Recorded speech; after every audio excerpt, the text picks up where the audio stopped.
नमस्कार दोस्तों, स्वागत है आप सभी का संकल्प स्टडी पॉइंट उत्तराखंड में।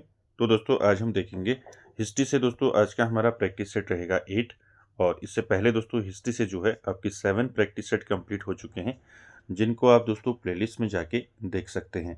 चलिए दोस्तों स्टार्ट करते हैं आज का सेशन और आप सभी लोग दोस्तों वीडियो के एंड तक जरूर बने रहें। चलिए पहला क्वेश्चन लेते हैं दोस्तों आज का और साथ ही साथ आप लोग आंसर करते हुए चलेंगे।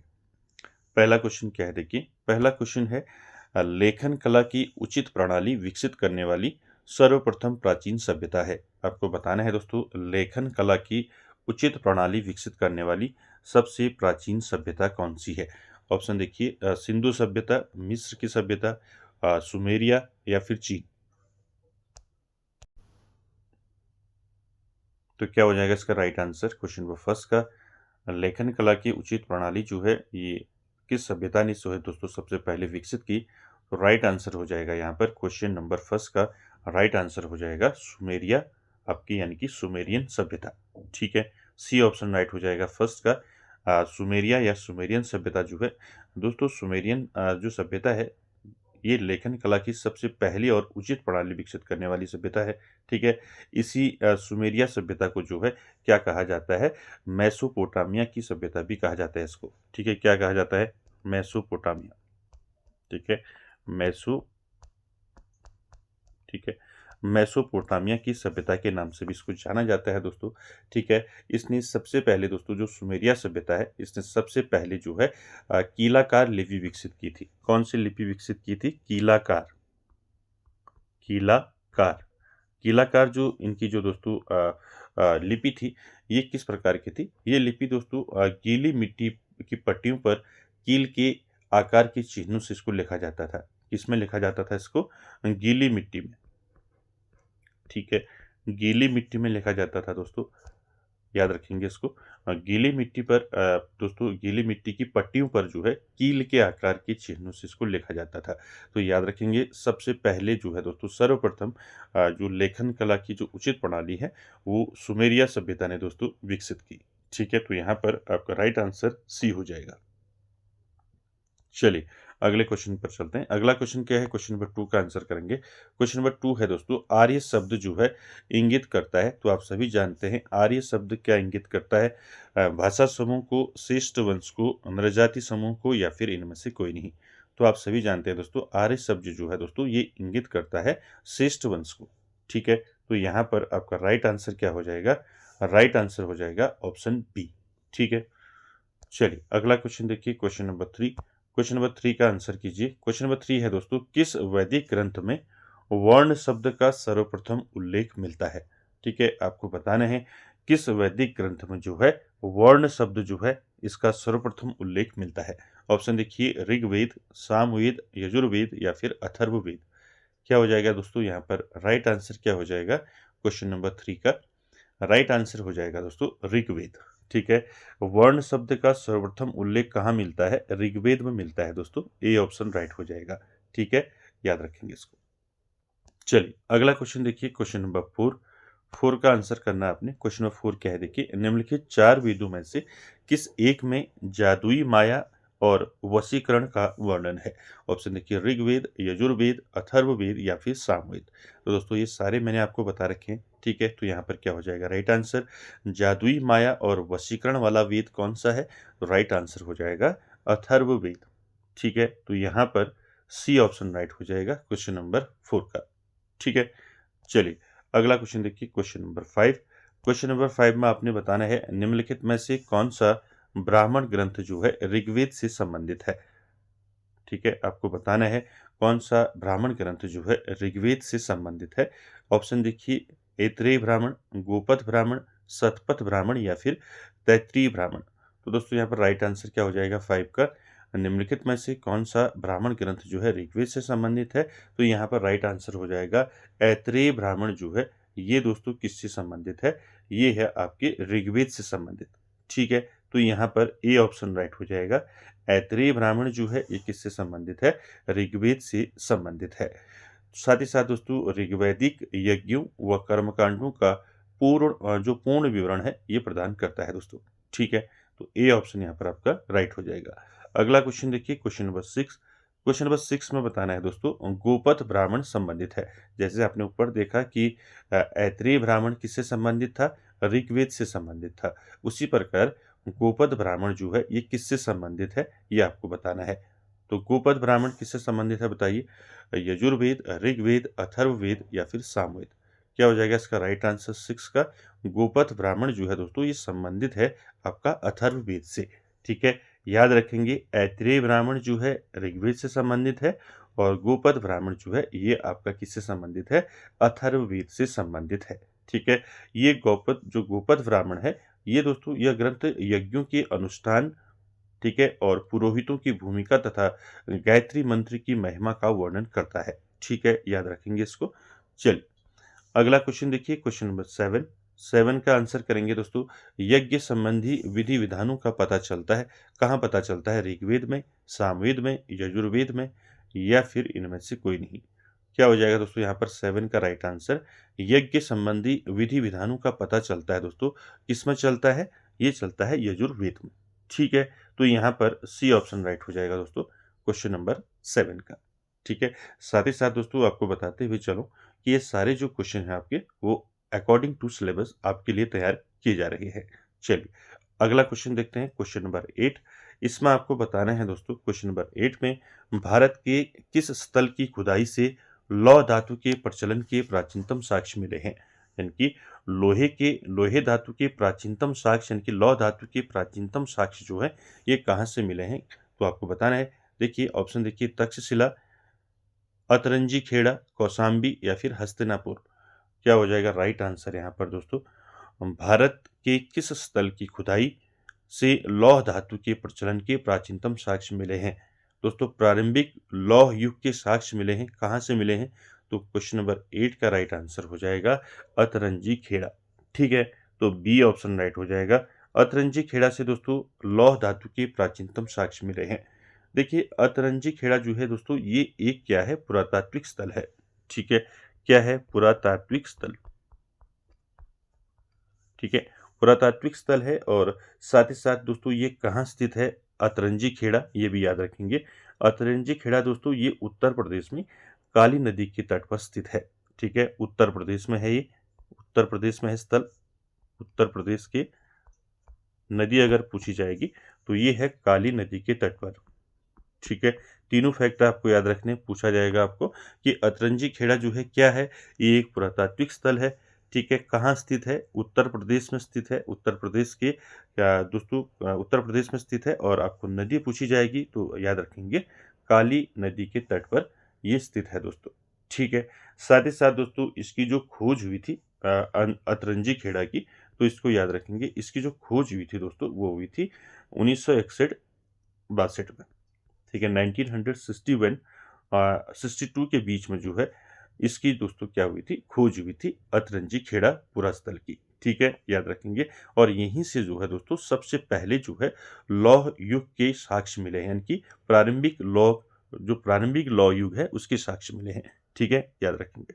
चलिए आगे चलते हैं क्वेश्चन नंबर 9 में। क्वेश्चन नंबर 9 का आंसर करेंगे दोस्तों, अध्यात्म ज्ञान के विषय में नचिकेता और यम का संवाद किस उपनिषद में प्राप्त होता है? तो यहाँ पर आपको बताना है मोस्ट इंपॉर्टेंट, नचिकेता और यम संवाद।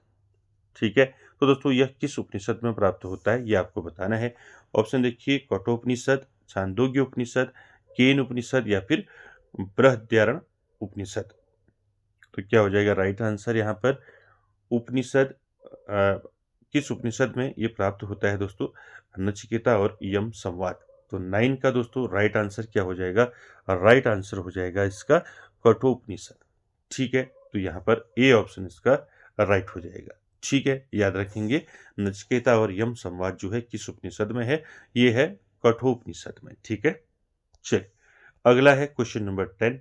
10 में आपको क्या बताना है देखिए, 10 में बताना है दोस्तों उपनिषद काल के राजा जो अश्वपति हैं वो कहाँ के शासक थे? ठीक है, उपनिषद काल का बताना है। ठीक है, उपनिषद काल या जिसे हम क्या कहते हैं? उत्तर वैदिक काल। ठीक है, तो ये मैंने अच्छे से आपको बता रखा है। ठीक है, उत्तर वैदिक काल। ठीक है, उत्तर वैदिक काल। तो उत्तर वैदिक काल या उपनिषद काल में जो है दोस्तों जो राजा थे अश्वपति, ठीक है, ये शासक थे कहाँ के? काशी के, पांचाल के, विदेह के या फिर केके के? तो क्या हो जाएगा राइट आंसर यहाँ पर क्वेश्चन नंबर 10 का क्या हो जाएगा? अश्वपति जो है ये कहाँ के शासक थे? तो राइट आंसर हो जाएगा दोस्तों 10 का क्या हो जाएगा? केके के राजा थे। ठीक है, तो यहाँ पर आपका डी ऑप्शन राइट हो जाएगा। ठीक है, ये ई ऑप्शन है। ठीक, तो यहाँ पर डी राइट हो जाएगा। अश्वपति तो जो राजा थे दोस्तों ये कहाँ के शासक थे? ये दोस्तों केके के राजा जो है शासक थे। ठीक है, तो याद रखेंगे। साथ ही साथ दोस्तों यहाँ पर जो उत्तर वैदिक काल या उपनिषद काल में जो प्रमुख राजा हुए हैं तो उनका दोस्तों पूछा जाता है। ठीक है, कहाँ के राजा हुए हो? ठीक है, तो यहाँ पर दोस्तों आपको याद रखना है पहला जो काशी है, काशी से याद रखेंगे। काशी में जो है दोस्तों काशी से कौन थे राजा? तो काशी से थे दोस्तों आपके अजातशत्रु। ठीक है, अजातशत्रु। और पांचाल से कौन थे? उपनिषद काल में पांचाल के शासक कौन थे? आपको सीधे क्वेश्चन पूछा जाएगा। तो पांचाल के शासक थे प्रवाहन जैवली। ठीक है, क्या थे? नोट कर लें इसको, प्रवाहन। ठीक है, प्रवाहन जैवली। ठीक है, प्रवाहन जैवली जो है दोस्तों ये उपनिषद काल में जो है पांचाल के राजा थे। ठीक है, उसके बाद विदेह की बात करें तो विदेह के राजा कौन थे? विदेह के राजा थे दोस्तों जनक। ठीक है, विदेह के राजा कौन थे? राजा जनक। ठीक है, तो आपको उपनिषद काल में जो ये राजा हुए दोस्तों इनको आपने अच्छे से याद रखना है। उपनिषद काल में जो है आपके जो अजातशत्रु थे वो काशी के राजा थे, काशी के शासक थे। ठीक है, और जो प्रवाहन ज्वेलरी थे दोस्तों ये पांचाल के थे और जनक जो है ये विदेह के थे। ठीक है, तो याद रखेंगे इसको। और के कौन थे? के थे अश्वपति।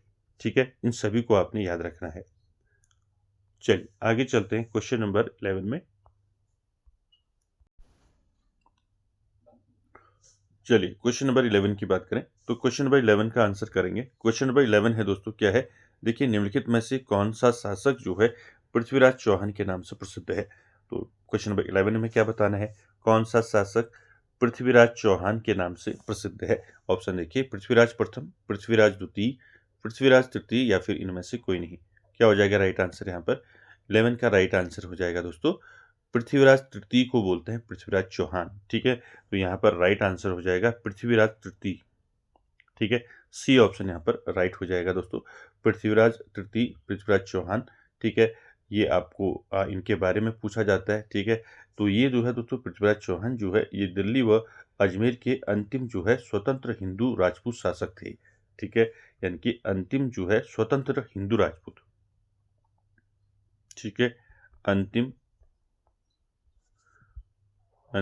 स्वतंत्र हिंदू हिंदू राजपूत शासक। ठीक है, राजपूत शासक ये आप सभी जानते हैं।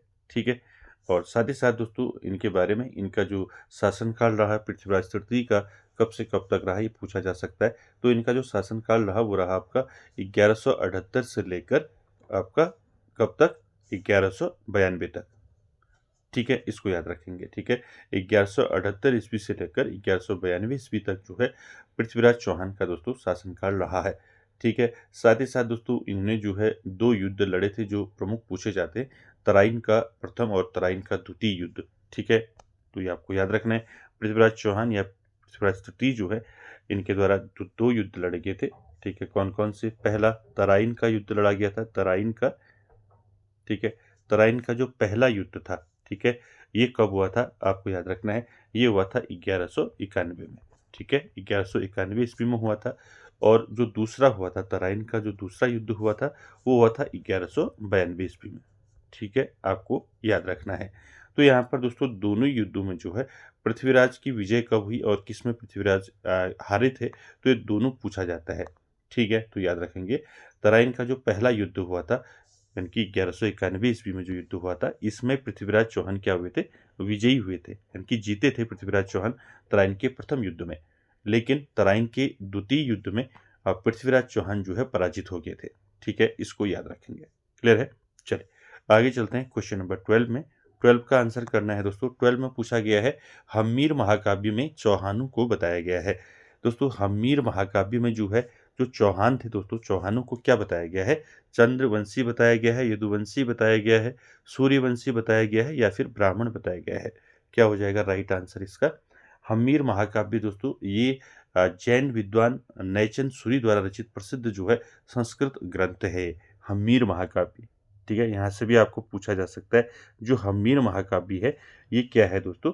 हम्मीर महाकाव्य ये 15वीं सदी में जो है 15वीं शताब्दी में जैन विद्वान, नाम याद रखेंगे, जैन विद्वान कौन थे जिन्होंने जो है दोस्तों इसको लिखा था? ठीक है, तो जैन विद्वान थे नयचंद्र सूरि। ठीक है, क्या थे? नयचंद, ठीक है, नयचंद सूरि। ठीक है, नयचंद्र सूरि ने दोस्तों इसको लिखा था। ठीक है, ये प्रसिद्ध जो है क्या है? एक प्रसिद्ध संस्कृत ग्रंथ है। ठीक है, प्रसिद्ध क्या है? संस्कृत ग्रंथ है। ठीक है, हम्मीर महाकाव्य। ठीक है, याद रखेंगे इसमें जो है चौहानों को क्या कहा गया है? इसमें चौहानों को क्या कहा गया है दोस्तों? सूर्यवंशी कहा गया है। ठीक है, तो यहाँ पर सी ऑप्शन राइट हो जाएगा। ठीक है, हम्मीर महाकाव्य में चौहानों को क्या बताया गया है? सूर्यवंशी बताया गया है। हम्मीर महाकाव्य दोस्तों इसकी जो रचना की थी किसने की थी? जैन विद्वान नयचंद्र सूरि के द्वारा दोस्तों इसकी रचना की गई थी और ये क्या है? एक संस्कृत का जो है एक प्रसिद्ध जो है क्या है? संस्कृत ग्रंथ है। चलिए अगला क्वेश्चन देखिए, क्वेश्चन नंबर 13। क्वेश्चन नंबर 13 है दोस्तों, पृथ्वीराज विजय का लेखक कौन है? आपको बताना है पृथ्वीराज विजय जो है एक रचना है दोस्तों ये, इसके लेखक कौन है ये बताना है आपको। पृथ्वीराज विजय, ऑप्शन देखिए, चंद बरदाई, जयानक, नयचंद सूरि या फिर पृथ्वीराज चौहान। क्या हो जाएगा राइट आंसर यहाँ पर? क्वेश्चन नंबर 13 का पृथ्वीराज विजय का लेखक कौन है? तो 13 का राइट आंसर हो जाएगा जयानक। ठीक है, याद रखेंगे पृथ्वीराज विजय रचना किसकी है? ये है जयानक की। बी ऑप्शन राइट हो जाएगा दोस्तों। ठीक है दोस्तों, ये क्या है? एक पृथ्वीराज विजय एक ये महाकाव्य है। ठीक है, क्या है? महाकाव्य। ठीक है, साथ ही साथ आपको याद रखना है इसको किसने लिखा है। ठीक है, तो यहाँ पर आपको याद रखना है इसको किसने लिखा है? जयानक ने लिखा है। जयानक कौन थे दोस्तों? आपको ये भी याद रखना है जयानक जो है ये कश्मीरी कवि थे। ठीक है, क्या थे? कश्मीरी कवि।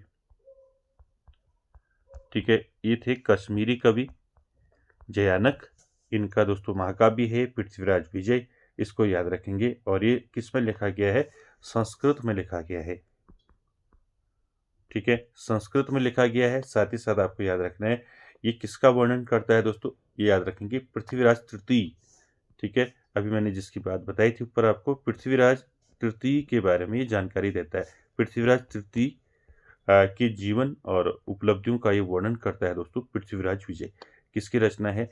जयानक की रचना है, याद रखेंगे। ठीक है, ये एक कश्मीरी कवि हैं और ये एक महाकाव्य है पृथ्वीराज विजय। ठीक है, और इसमें किसके बारे में वर्णन किया गया है? पृथ्वीराज तृतीय के। ठीक है, चलो अगला क्वेश्चन देखिए दोस्तों, क्वेश्चन नंबर 14 का आंसर करना है। चित्तौड़ के त्रिभुवन नारायण मंदिर को किसने बनवाया था? तो आपको बताना है चित्तौड़ के त्रिभुवन नारायण मंदिर को किसने बनाया था।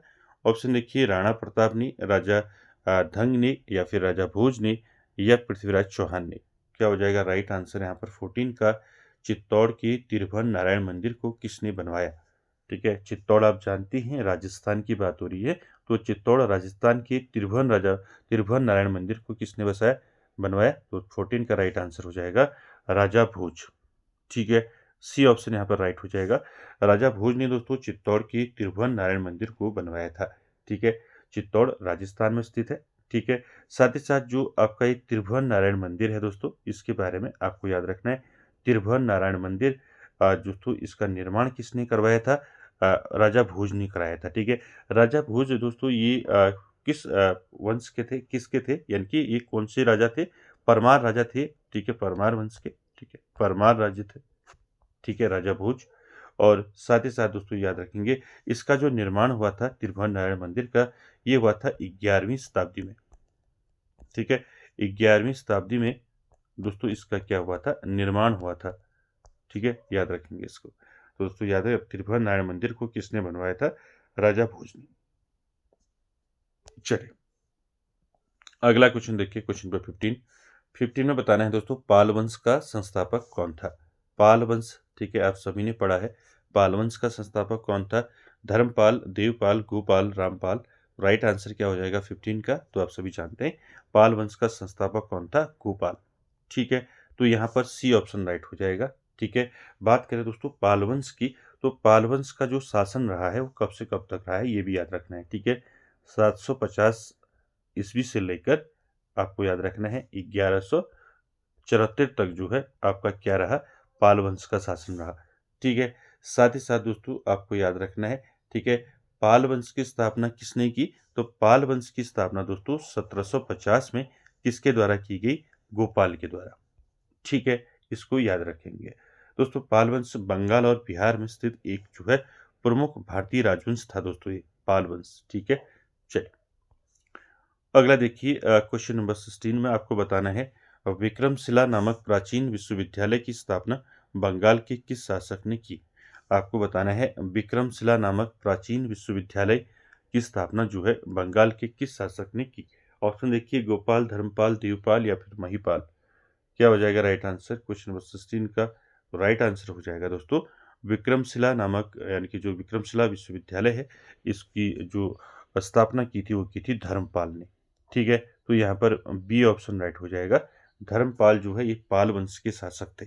ठीक है, चलिए आगे चलते हैं 17 में। 17 में आपको बताना है निम्नलिखित में से किसने जो है राष्ट्रकूट साम्राज्य की नींव रखी थी? ठीक है, राष्ट्रकूट साम्राज्य मैंने आपको अच्छे से बता रखा है। देखिए ऑप्शन में अमोघवर्ष प्रथम, दंती दुर्ग, कृष्ण प्रथम या फिर ध्रुव। क्या हो जाएगा राइट आंसर यहाँ पर 17 का? राष्ट्रकूट राजवंश या राष्ट्रकूट वंश जो है दोस्तों इसकी नींव किसने रखी थी?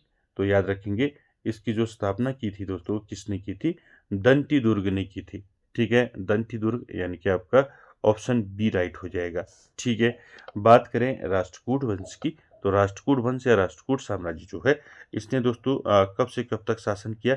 साथ ही साथ आप जानती हैं जो राष्ट्रकूट वंश है ये दक्षिण भारत का प्रमुख वंश था। ठीक है, और साथ ही साथ इसका जो शासनकाल था वो था आपका 1735 यानी कि 735 से लेकर आपका 982 तक। ठीक है, 1982 तक। ठीक है, 735 से लेके 982 ईस्वी तक जो है दोस्तों किसका शासन था? राष्ट्रकूट वंश का। ठीक है, और ये दक्षिण भारत का एक प्रमुख वंश था दोस्तों। ठीक है, साथ ही साथ दोस्तों आपको याद रखना है इसकी स्थापना जो है राष्ट्रकूट साम्राज्य की स्थापना जो है 8वीं शताब्दी में, ठीक है, 8वीं शताब्दी में किसने की? दंती दुर्ग ने की। ठीक है, दंती दुर्ग ने दोस्तों किसको पराजित किया इसमें? दंती दुर्ग ने बादामी चालुक्यों को जो है क्या किया था? पराजित कराया किया था। ठीक है, जो बादामी जो चालुक्य थे, बादामी चालुक्यों को जो है पराजित किया था दोस्तों दंती दुर्ग ने। ठीक है, याद रखेंगे। साथ ही साथ दोस्तों ये पूछा जाता है कि राष्ट्रकूट वंश की राजधानी कहाँ थी? ठीक है, ये कई बार पूछा है, तो याद रखेंगे राष्ट्रकूट वंश की जो राजधानी थी वो थी मान्यखेत। क्या थी? मान्यखेत। मान्यखेत दोस्तों वर्तमान में कहें तो मान्यखेत आधुनिक कर्नाटक। ठीक है, ये याद रखेंगे कर्नाटक। ठीक, तो यहाँ पर जो राष्ट्रकूट वंश है इसकी राजधानी कहाँ थी? मान्यखेत थी दोस्तों आधुनिक कर्नाटक में। ठीक है, चलिए अगला क्वेश्चन देखिए, क्वेश्चन नंबर 18 में आपको बताना है महानतम प्रतिहार राजा था, तो महानतम प्रतिहार राजा कौन था? धर्मपाल, हर्ष, मिहिर भोज या फिर महेंद्रपाल। क्या हो जाएगा राइट आंसर क्वेश्चन नंबर 18 का? महानतम प्रतिहार राजा कौन था? तो राइट आंसर हो जाएगा 18 का मिहिर भोज। ठीक है, सी ऑप्शन यहाँ पर राइट हो जाएगा। याद रखेंगे सबसे महानतम प्रतिहार राजा माना जाता है मिहिर भोज को। ठीक है, आगे वाले क्वेश्चन में इसको हम फिर देखेंगे। देखिए मिहिर भोज जो है ये गुर्जर प्रतिहार वंश के सबसे प्रतापी राजा थे। ठीक है, और ये विष्णु भक्त थे दोस्तों। ठीक है, तो अगले क्वेश्चन में चलते हैं। अगले क्वेश्चन में क्वेश्चन नंबर 19 आंसर करेंगे गुर्जर प्रतिहार शासकों में से किसकी उपाधि जो है आदि वाराह थी? ठीक है, मोस्ट इंपॉर्टेंट है। ठीक है, आपको ये पहले भी कई परीक्षाओं में इसको पूछा गया है। ठीक है, गुर्जर प्रतिहार शासकों में किसकी उपाधि जो है आदि वाराह थी? तो किसकी उपाधि थी आदि वाराह? वत्सराज, नागभट्ट द्वितीय, मिहिर भोज या फिर नागभट्ट प्रथम। क्या हो जाएगा राइट आंसर 19 का? गुर्जर प्रतिहार शासकों में किसकी उपाधि थी आदि वाराह? तो राइट आंसर हो जाएगा 19 का मिहिर भोज। ठीक है, तो मैंने ऊपर वाले क्वेश्चन में बताया था कि जो मिहिर भोज है ये दोस्तों महानतम शासक माने जाते हैं दोस्तों, ठीक है, याद रखेंगे। और साथ ही साथ प्रतिहार वंश की बात करें, गुर्जर प्रतिहार वंश की, तो इसके सबसे प्रतापी राजा थे मिहिर भोज। और इनका जो शासन काल था दोस्तों मिहिर भोज का, ये याद रखेंगे कब से कब तक शासन किया इन्होंने, 836 से लेकर 836 से लेकर आपका 885 तक, ठीक है, 885 ईस्वी तक शासन किया था दोस्तों मिहिर भोज ने, ठीक है। ये दोस्तों महान हिंदू रक्षक इनको कहा जाता है, मिहिर भोज को महान हिंदू रक्षक, ठीक है। डायरेक्ट आपको पूछा जा सकता है महान हिंदू रक्षक किसको कहा जाता है, ठीक है। किस प्रतिहार शासक को जो है, क्या किस प्रतिहार शासक को क्या कहा जाता है, महान हिंदू रक्षक कहा जाता है, तो याद रखेंगे मिहिर भोज का नाम, ठीक है। चलिए अगला क्वेश्चन देखिए, क्वेश्चन नंबर 20 का आंसर कीजिए। महान जैन विद्वान हेमचंद्र किसकी सभा में थे? तो ये क्वेश्चन मैंने आपको पहले भी बता रखा है कि जो प्रसिद्ध विद्वान जैन विद्वान है हेमचंद, ये किसकी सभा में थे? अमोघवश, कुमारपाल, विद्याधर या फिर जय सिंह सिद्धराज। तो राइट आंसर क्या हो जाएगा 20 का? हेमचंद जो है ये किसकी सभा में थे? ये कुमारपाल की सभा में थे दोस्तों, ठीक है। तो यहाँ पर राइट आंसर क्या हो जाएगा? Option B. अगला क्वेश्चन देखिए, क्वेश्चन नंबर 21 में आपको बताना है निम्नलिखित में से किसे एक नया संवत चलाने का यश प्राप्त है? कौन सा ऐसा इनमें से कौन है जिसने एक क्या चलाया था? नया संवत चलाया था। ऑप्शन देखिए, धर्मपाल, विजय सेन, देवपाल या फिर लक्ष्मण सेन। तो राइट आंसर क्या हो जाएगा इसका? राइट आंसर हो जाएगा 21 का लक्ष्मण सेन, यानी कि डी ऑप्शन राइट हो जाएगा, ठीक है। लक्ष्मण सेन दोस्तों इन्होंने क्या चलाया था? लक्ष्मण संवत चलाया था, ठीक है, याद रखेंगे इसको। लक्ष्मण लक्ष्मण संवत, ठीक है। लक्ष्मण संवत किसने चलाया था? तो ये चलाया था लक्ष्मण सेन ने, ठीक है। कब चलाया था अगर पूछा जाता है, तो ये संवत जो चलाया था इन्होंने, वो चलाया था 1118-19 में, ठीक है। 1118-19 में इन्होंने चलाया था दोस्तों, क्या चलाया था? लक्ष्मण संवत चलाया था, ठीक है, याद रखेंगे इसको। चलिए आगे चलते हैं क्वेश्चन नंबर 22 में। चलिए 22 का आंसर करेंगे। क्वेश्चन नंबर 22 है दोस्तों, ताना भगत आंदोलन किस वर्ष प्रारंभ हुआ? आपको बताना है दोस्तों ताना भगत आंदोलन, ठीक है। ये आंदोलन दोस्तों कब प्रारंभ हुआ और किसने इसको प्रारंभ किया, ये आपको बताना है, ठीक है। तो 22 का राइट आंसर क्या हो जाएगा? ताना भगत आंदोलन। ऑप्शन देखिए 1919, 1917, 1914 या फिर 1922। क्या हो जाएगा राइट आंसर इसका? ताना भगत आंदोलन जो है दोस्तों ये चला था 1914 में, ठीक है। तो राइट आंसर यहाँ पर ऑप्शन सी यहाँ पर राइट हो जाएगा, ठीक है, याद रखेंगे। ताना भगत आंदोलन ये किस वर्ष प्रारंभ हुआ? 1914 में, ठीक है। अगर पूछा जाए कि ताना भगत आंदोलन जो है ये कहाँ जो है शुरू हुआ था, ठीक है, कहाँ शुरू हुआ था ये ताना भगत आंदोलन? तो ये याद रखेंगे ये हुआ था छोटा नागपुर झारखंड में, ठीक है, याद रखेंगे छोटा नागपुर झारखंड, ठीक है। छोटा नागपुर झारखंड में दोस्तों ये आंदोलन शुरू हुआ था, क्लियर है। उसके बाद दोस्तों आपको याद रखना है ये जो ताना भगत आंदोलन है ये किसके नेतृत्व में शुरू हुआ, ठीक है, किसने इसका नेतृत्व किया, ये याद रखेंगे। नाम याद रखेंगे जतरा भगत, ठीक है, जतरा भगत, इसका नाम याद रखेंगे। जतरा भगत के नेतृत्व में दोस्तों ये आंदोलन शुरू हुआ था, ठीक है। ये एक दोस्तों प्रमुख धार्मिक जो सामाजिक धार्मिक आंदोलन था ये, ठीक है। तो ये सारे पॉइंट आपको याद रखने, ठीक है। क्या क्या याद रखने हैं, ठीक है, यहाँ पर याद रखना है आपको कि जो ताना भगत आंदोलन है ये कब चला? तो ये चला 1914 में, ठीक है। कहाँ चला? ये चला छोटा नागपुर झारखंड में, ठीक है। किसने चलाया? जतरा भगत ने, ठीक है। तो ये सारे पॉइंट्स आपको याद रखने हैं। चलिए आगे चलते हैं क्वेश्चन नंबर 23 में। 23 में बताना है दोस्तों भूमिज विद्रोह का नेता था। 23 में आपको यह बताना है भूमिज विद्रोह, ठीक है, इसका नेता कौन था? ऑप्शन देखिए भगीरथ, जतरा भगत, गंगा नारायण या फिर इनमें से कोई नहीं। क्या हो जाएगा राइट आंसर? भूमिज विद्रोह का नेता था, कौन था? तो यहाँ पर राइट आंसर हो जाएगा दोस्तों, क्या हो जाएगा? गंगा नारायण, ठीक है, सी ऑप्शन राइट हो जाएगा इसका, क्लियर है। गंगा नारायण जो है दोस्तों ये नेता थे भूमिज विद्रोह के, ठीक है। ये भूमिज विद्रोह दोस्तों आपको बताना है, ये कब जो है दोस्तों ये भूमिज विद्रोह शुरू हुआ था। ठीक है, ये शुरू हुआ था दोस्तों 1832 1832-33 में जो है दोस्तों शुरू हुआ था भूमिज विद्रोह। दोस्तों भूमिज जो है आदिवासियों द्वारा किया गया एक आंदोलन था। ठीक है, और गंगा नारायण का दोस्तों इसमें महत्वपूर्ण योगदान था। ठीक है, साथ ही साथ दोस्तों यहाँ पर आपको याद रखना है कि जो ये भूमिज विद्रोह था ये कहाँ चला था।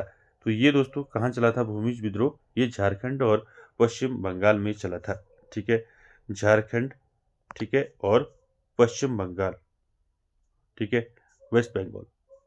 ठीक है, तो ये आपको याद रखना है। ये दोनों जो आंदोलन है मैंने जो ऊपर बताया था आपको, ताना भगत आंदोलन और भूमिज विद्रोह, ये दोनों दोस्तों आपको अच्छे से याद रखने हैं। ठीक है, भूमिज विद्रोह जो है इसका नेता था गंगा नारायण।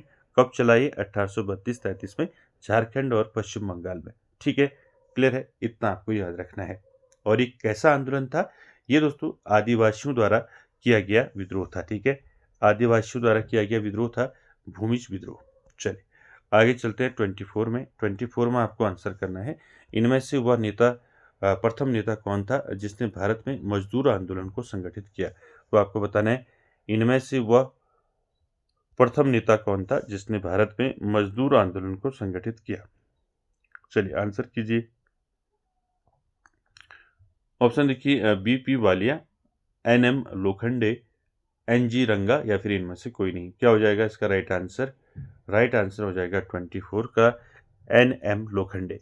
ठीक है, तो बी ऑप्शन यहाँ पर राइट हो जाएगा दोस्तों। ठीक है, भारत में मजदूर आंदोलन की शुरुआत दोस्तों अगर आपको पूछा जाएगा तो शुरुआत जो है किसने की और कब की?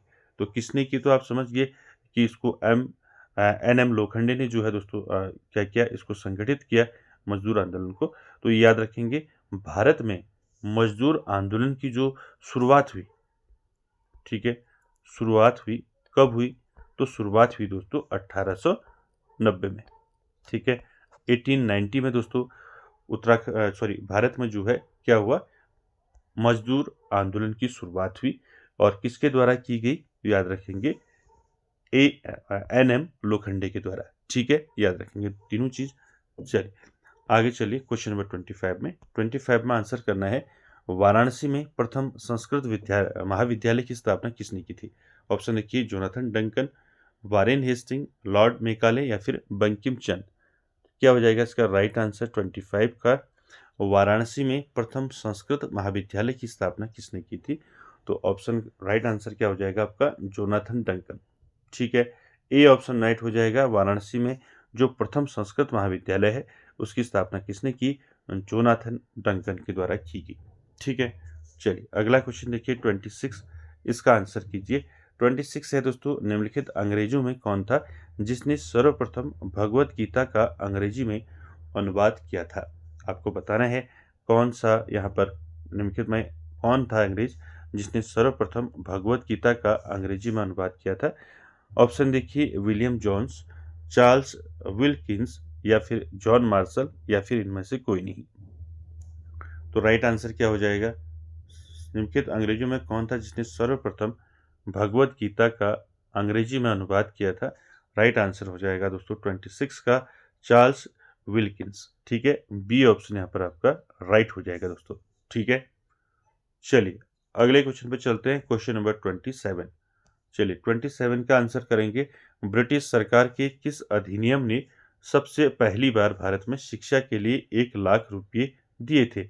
आपको बता रहे हैं कौन सा ऐसा अधिनियम आया जिसमें सबसे पहले भारत में शिक्षा के लिए जो है 1 लाख रुपये दिए गए थे, किस अधिनियम के तहत?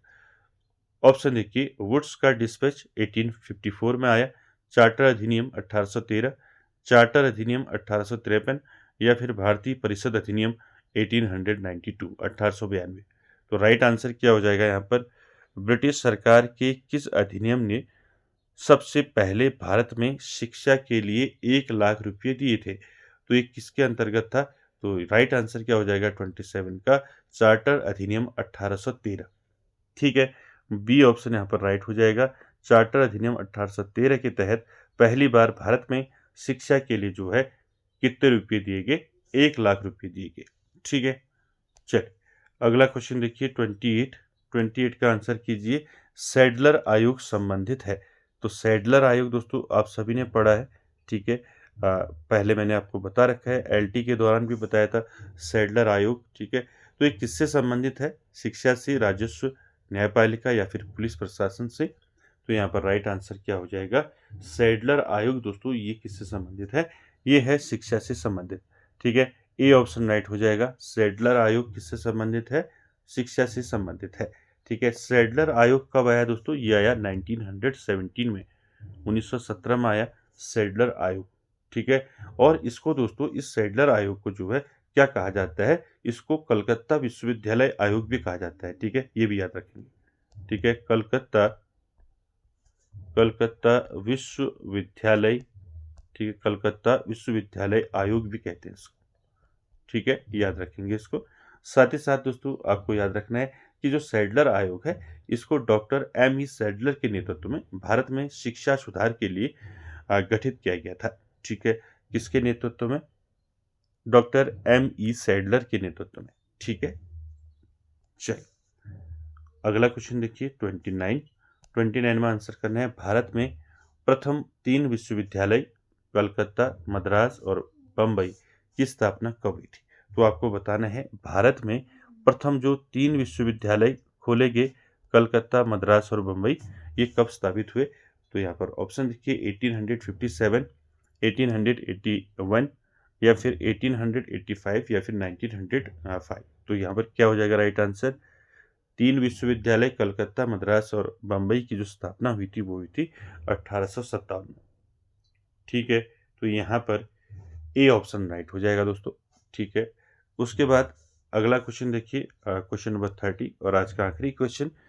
किसके सतत प्रयत्नों से बम्बई में प्रथम विश्वविद्यालय की स्थापना हुई? यहाँ पर प्रथम जो है आपका महिला विश्वविद्यालय करेंगे, ठीक है। यहाँ पर आपका लिखना मैं भूल गया, ठीक है। प्रथम महिला, ठीक है। प्रथम महिला, एक मिनट, ठीक है। यहाँ पर आपको क्या करना है? प्रथम, इसकी जगह पर प्रथम महिला करना है, ठीक है। प्रथम महिला विश्वविद्यालय की स्थापना हुई।